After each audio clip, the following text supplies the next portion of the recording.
Hi everyone, Eric Reynolds with your Fox 10 News Now update.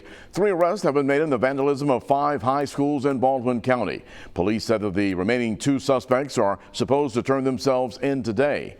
Police say the 5 suspects are all under the age of 18 and go to the same school. Now, investigators are not identifying the school, only saying though that it was one that was not targeted. Bayside Academy, Gulf Shores, Foley, Fairhope, and Daphne High Schools were all hit.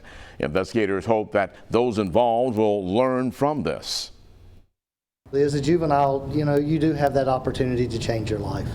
The juvenile court is one of those tools that's used to do that. They'll get whatever punishment's coming and hopefully put that behind them at the age of 18 and be able to move on. All involved will have their cases heard in juvenile court. The charges will range from burglary to criminal mischief and will vary depending on each individual's involvement. A Mobile County woman in a lot of trouble this morning. Investigators say that Sherry Bryant embezzled more than $200,000 from her employer. The 51-year-old is facing a dozen charges, 10 counts of credit card fraud, identity theft, and first-degree theft of property.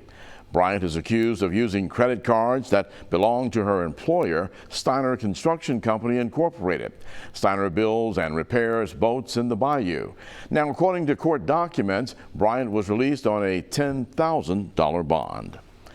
The Buffalo Soldiers in downtown Mobile for the next few days and holding events to give back to the community. More than 1,300 members of the world's largest African-American motorcycle club are holding their national convention in Mobile.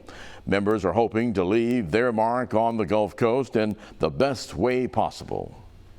Our club represents history, not only African-American history, but American history. We honor those African-Americans who served in the 9th and 10th Cavalry of the Army. The club is donating more than 500 backpacks to area students. Tomorrow, in fact, and nearly 600 Buffalo Soldiers will motorcycle to Africatown to support the community's food bank drive. Pfizer, meantime, seeking FDA approval for folks to receive a 3rd dose of its vaccine.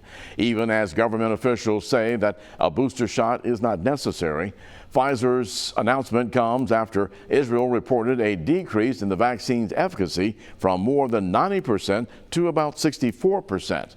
The country's health ministry blamed the drop on its growing threat of the highly transmissible COVID-19 Delta variant in Israel. Now, while Pfizer and its partner BioNTech believe that a 3rd dose of their existing vaccine could be the answer, they are working on another option.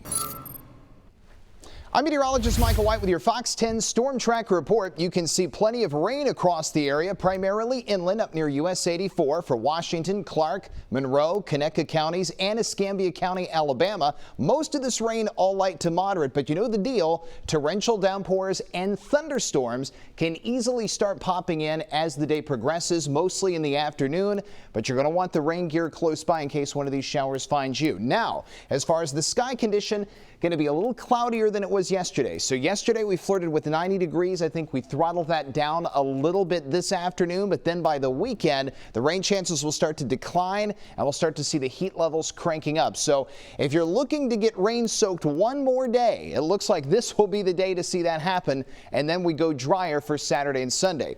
Now that Elsa is moving away from the U.S. mainland, everything in the tropics for now is quiet. That includes the Atlantic Basin. That includes the Caribbean. That includes the Gulf of Mexico.